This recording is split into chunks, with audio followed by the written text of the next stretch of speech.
Lepo pozdravljeni. Slovenija je v septembru zagnala vse rezervne kapacitete za potrebe nemškega elektroenergetskega trga. Nemčija je bila namreč tik pred tem, da začne izklapljati uporabnike. Težave v Nemčiji so izhajale predvsem zaradi izpada predvidene proizvodnje iz vetra in prevelike odvisnosti od vetra. Po drugi strani pa je bila poraba električne energije pri visokih temperaturah izrazito visoka. Zato smo prejšnji teden ponedeljek obratovali z vsemi kapacitetami, torek z 100 MW in pa še ta ponedeljek z 100 MW za Nemčijo, kar je seveda 10% slovenske proizvodnje oziroma do 30% slovenske možne proizvodnje. Gre za velike kapacitete, kar kaže na to, da so bile potrebe izredno visoke. Cene so porasle do preko 1000 evrov. Če rečemo, da so normalne cene 50 evrov na megavatno uro, so porasle preko 1000 evrov v določenih urnih blokih, kar pomeni, da je pravzaprav šlo za zelo blizu možnega razpada nemškega energetskega sistema. V Sloveniji imamo rezerve za pol nuklearke, kar je 350 MW, in v tistem času, ko smo pomagali Nemčiji, nismo imeli svoje rezerve, pojasnjuje Novšak. Zato seveda si želimo, da so energetske politike Evrope take, da si vsak zagotavlja te rezerve tako, da ne bo potrebe po pomoči, ker s tem se pravzaprav zmanjšuje zanesljivost delovanja celotnega energetskega sistema. V Združenih državah Amerike, natančneje v Kaliforniji, so ravno z energetsko politiko s prevelikim deležem nepredvidljivih obnovljivih virov zapostavili rezerve, zato se v tem času soočajo z redukcijami električne energije, še dodaja Novšak. V Sloveniji imamo torej rezerve za pol nuklearke, kar je 350 MW. Kaj to pomeni v praksi, pa so nam pojasnili na Fakulteti za energetiko Univerze v Mariboru. Kot je bilo omenjeno, gre dejansko za trenutno moč teh 350 MW, ki je dejansko Slovenija nekako ponudila drugim državam, mislim, da Nemčije, za zagotavljanje rezerve. Gre približno, če s prsto ocenimo, približno za 40 000 gospodinjstev. To je nekako, če si lahko predstavljamo, nekje za 3 do 4 občin Krškega. Če nekako rečemo, da ima občina Krško približno 9000 gospodinjstev. Z drugimi besedami bi lahko omenili tudi to, da ne gre za polnjenje približno 7000 električnih vozil, seveda z hitrimi polnilnicami. O tem se seveda pogovarjamo tisto trenutno polnjene v danem časovnem trenutku. Slovenija ima inštaliranih kapacitet proizvodnje električne energije za 3500 MW. To pomeni dejansko teh 350 MW 10% inštalirane moči. Seveda je pa ta rezerva nujno potrebna za zagotavljanje vzdrževanja celotnega elektroenergetskega sistema Slovenije in to je tudi zakonsko uvedeno z terciarno regulacijo frekvence. Z drugimi besedami lahko rečemo, če tako mogoče plastično povemo, v bistvu za te vetrne elektrarne lahko rečemo, da je to kot recimo za jadrnice in ker vemo, ko jadramo, dejansko, ko je vetra dovolj, so seveda vsi skiperji zadovoljni, ko pa vetra primanjkuje, pa vsekakor treba vključiti te rezervne motorje na jadrnicah. No, enako je tudi pri tej rezervi, ki jo nekako Slovenija zagotavlja, teh 350 MW. Ko je nimamo, je potrebno vključiti ravno to, da lahko zagotavljamo ta vir energije. In kje smo s projektom drugega bloka krške nuklearke? Trenutno poteka postopek pridobivanja energetskega dovoljenja, drugi korak pa so postopki umeščanja v prostor. Kot poudarjajo na Gen energiji, bodo potrebe po električni energiji ob predvideni elektrifikaciji mobilnosti ter ogrevanja in hlajenja vztrajno naraščale. Zato potrebujejo čim hitrejšo odločitev za izgradnjo druge enote jedrske elektrarne v Krškem. Z izgradnjo novega bloka želijo začeti najkasneje v letu 2027. V Sloveniji smo podali vlogo za energetsko dovoljenje. Ta se rešuje na Ministrstvu za infrastrukturo, kar je prvi od korakov pridobivanja dovoljenj. Drugi korak so postopki umeščanja v prostor. Če povzamem, najprej sprejetje strategije, kjer bo izražena jasna politična odločitev, da se začne z umeščanjem v prostor. Potem pride pobuda. Seveda pobudo, da začetek umeščanja da ministrstvo pristojno za energetiko in postopke umeščanja v prostor pelje ministrstvo pristojno za okolje in prostor. Potem se začne postopek za pripravo vse potrebne dokumentacije, zlasti dokumentacije o vplivih na okolje, potem presoja družbene sprejemljivosti. In ne nazadnje tudi postopek za pripravo investicijske dokumentacije, ki opredeljuje tako vire financiranja, kakor tudi stroške in koristi izgradnje. Mi predvidevamo vrednost za 1200 megavatno elektrarno za proizvodno skoraj 10 teravatnih ur, nekje 5 milijard evrov.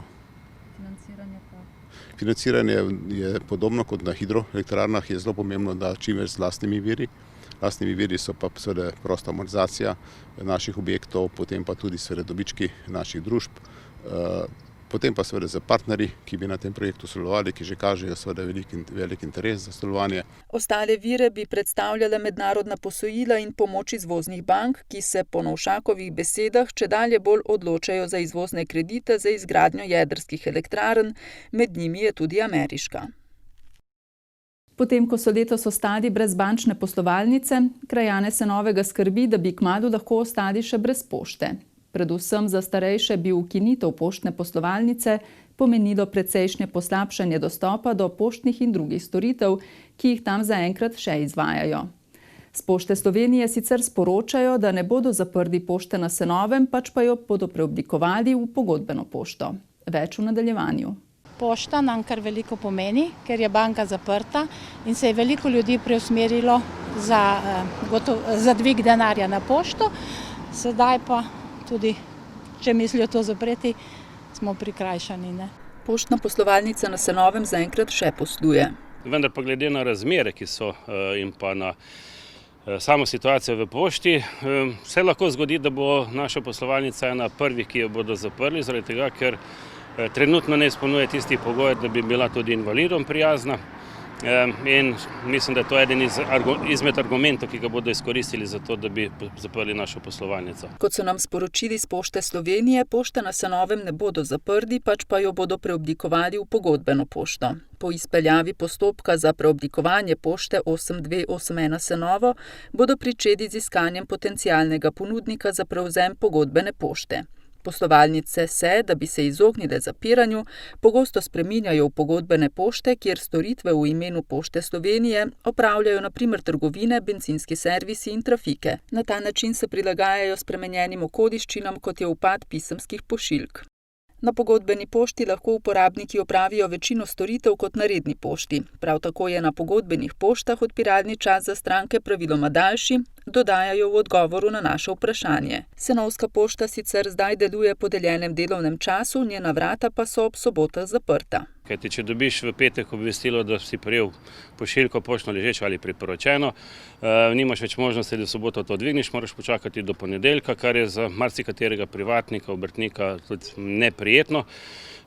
Pošta se sicer zgovarja, da je poslovalnica v Brestanici odprta, vendar tisto, kar je pa priporočeno, ostane pa na Senovem do naslednjega delovnega dne. Ker v zadnjih letih zemljevida izginja vse več poštnih poslovalnic, je sindikat poštnih delavcev po večletnem opozarjanju na težave vložil pobudo za spremembo zakona o poštnih storitvah s ciljem ohranjanja in vzdrževanja poštnega omrežja. Poštni sindikalni zaupniki so se obrnili na različne v krajih, name se obrnila gospa Irena Šoba, ker ve, da lahko tudi preko društev, v katerih delujem, pripomorem k temu, da zberemo čim več podpisov.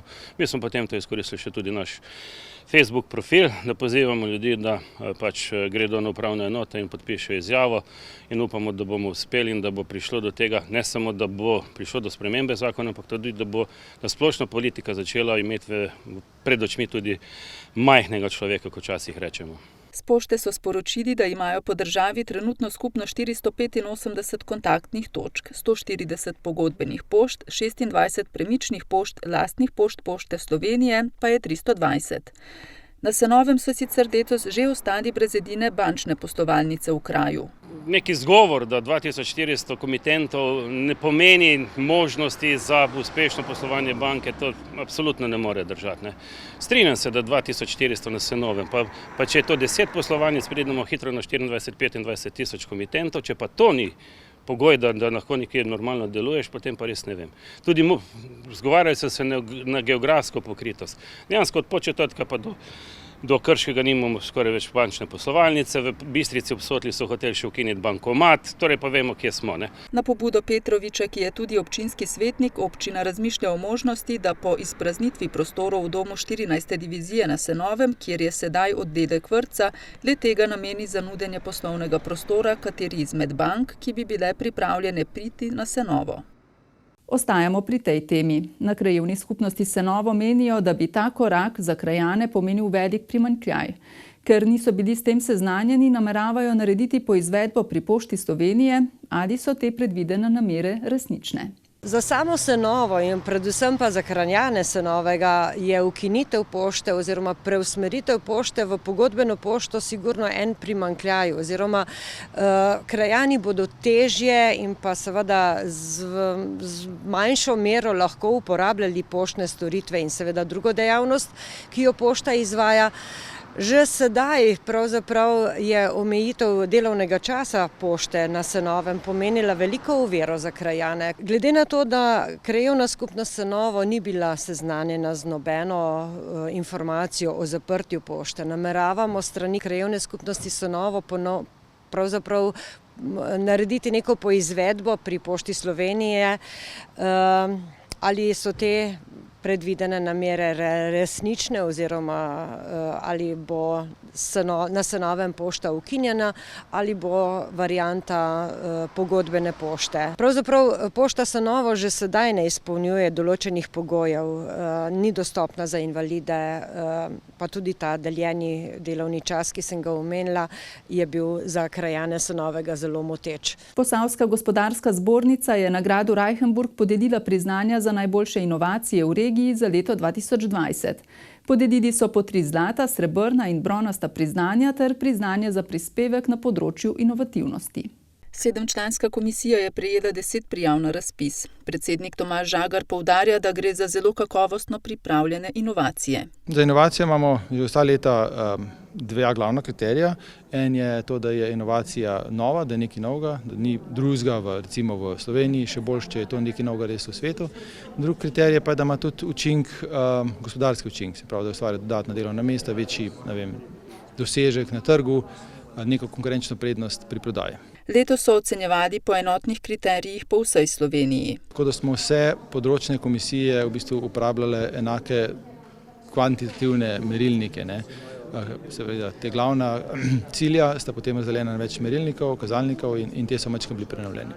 Jaz bi poudaril to, letos je slučajno 200-letnica delovanja Josipa Resla v našem okolju, ko Kostanjevic je na Krki in pa bližnji Mršeči vasi delal prve poizkuse z ladijskim vijakom in ko sem bral malo njegovo zgodovino, kljub temu, da je bil nosilec večjih patentov, ogromno izumov, je pravzaprav dobil samo 2 javni priznanji in sicer za stiskalnico za olje in pa stiskalnico za grozdje.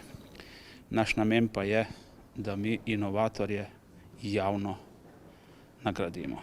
Po besedah predsednika ocenjevalne komisije so letošnje inovacije zastopale različna področja, od energetike, strojnih področij do papirne industrije. Zlata priznanja so prejele 3 družbe, in sicer Ino Brežice, Numip in Radeče Papir Nova. Prijavili smo se z inovacijo optimizacija vgradnje nadstandardne oblike planšet v zaščiten papir. Ta inovacija je nastala na podlagi dotičnega povpraševanja. Mi smo optimizirali proizvodni proces, se pravi inovacija procesno produkta, in na podlagi uspešne vgradnje te optimizacije smo tudi pridobili posel za nadaljnjih 7 let. Med prejemniki srebrnih priznanj sta tudi Šolski center Krško Sevnica in družba Kostak. Predstavljam pa inovacijo, nadgradnjo in pa posodobitev solarnega avtomobila, ki je že bil pred časom zelo uspešen na tekmi v Sisku in je že prejel 3 zlata priznanja. Tako da zdaj se je pa zaradi tega, ker je se pojavila potreba, smo pa nadgradili in mehanske sisteme in električne. To je dejansko tudi naša inovacija, ki je bila izpeljana, izvedena in tudi seveda nagrajena z srebrnim priznanjem.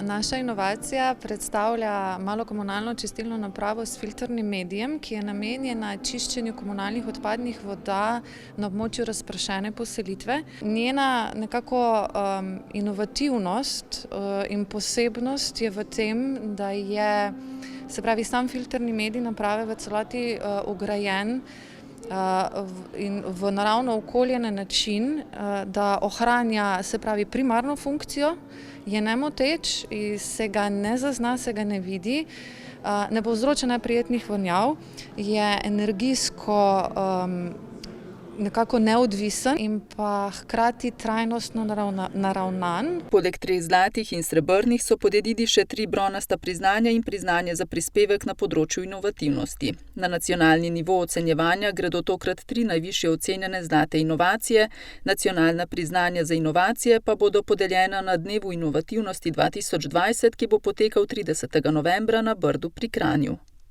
Z namenom vzpodbujanja mreženja znanja, nadgradnjo kompetenc in vzpodbujanja internacionalizacije ter tako imenovanega coworkinga je občina Krško lani pristopila k rekonstrukciji objekta na naslovu Cesta Krških žrtev 44 v Krškem z namenom vzpostavitve podjetniškega inkubatorja. Projekt gradnje je zaključen, predstavili so ga na novinarski konferenci. V novih prostorih podjetniškega inkubatorja Krško bodo na okoli 580 kvadratnih metrih imela možnost zagona posavska start-up podjetja oziroma posamezniki s poslovnimi idejami. Gre za regijski projekt, katerega osnovni namen je povečanje podjetniške dinamike, rast števila novonastalih podjetij ter izboljšanje poslovnega okolja v regiji. Gre za podjetniški inkubator, ki je zgrajen, obnovljen objekt bivšega skladišča Merksa in v bistvu ta objekt, ki je bil na nek način izgubljen, je tudi kazil ta del mesta, smo ga na tak način tudi obnovili. Sicer pa gre za naložbo, ki je vrednosti nekje 558 tisoč evrov, od tega 385 tisoč evrov prispevala Evropska unija oziroma Republika Slovenija.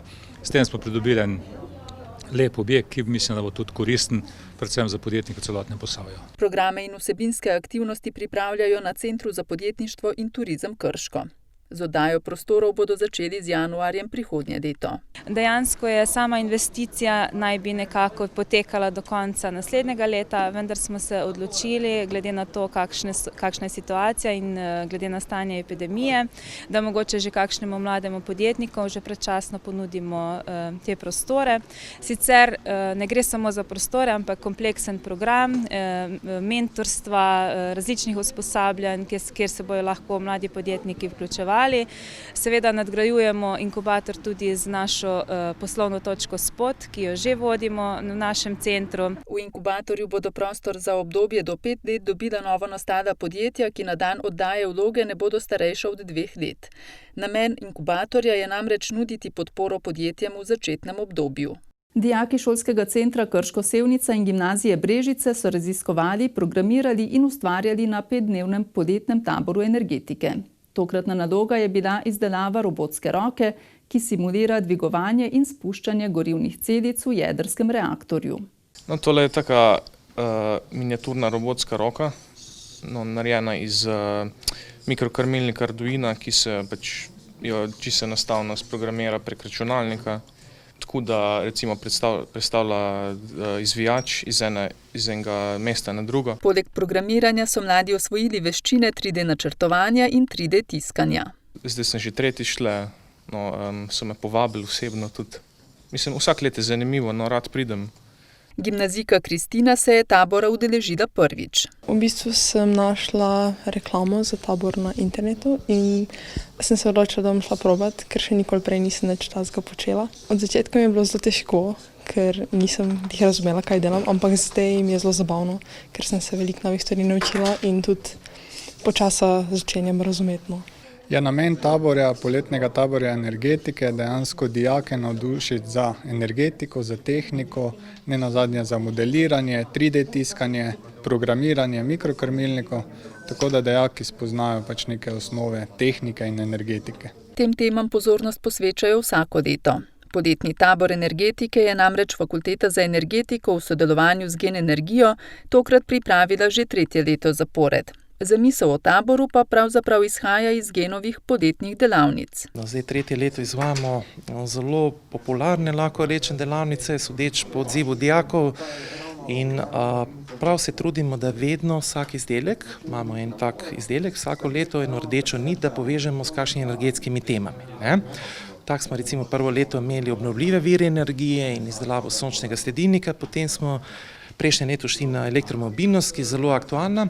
Tukaj smo zdaj v bistvu pri robotih oziroma avtomatih ali robotski roki, konkretno, ki je tudi lahko uporabimo. Mi smo si zamislili, s to robotsko roko letos bomo v bistvu polnili sredico, gorino sredico, reaktorsko sredico z gorinimi elementi. Mentorji opažajo, da se mladi odlično znajdejo pri reševanju praktičnih izzivov. Navdušeni so bili tako nad njihovim znanjem kot nad delovno vnemo. Njihovo znanje je zelo presenetljivo, uspešno, odlično. Dejansko smo jim le na začetku podali nekaj osnovnih informacij, osnovnega znanja, potem pa sami dejansko celo popoldne modelirajo, programirajo, tako da v nekih trenutkih celo presegajo naše pričakovanje.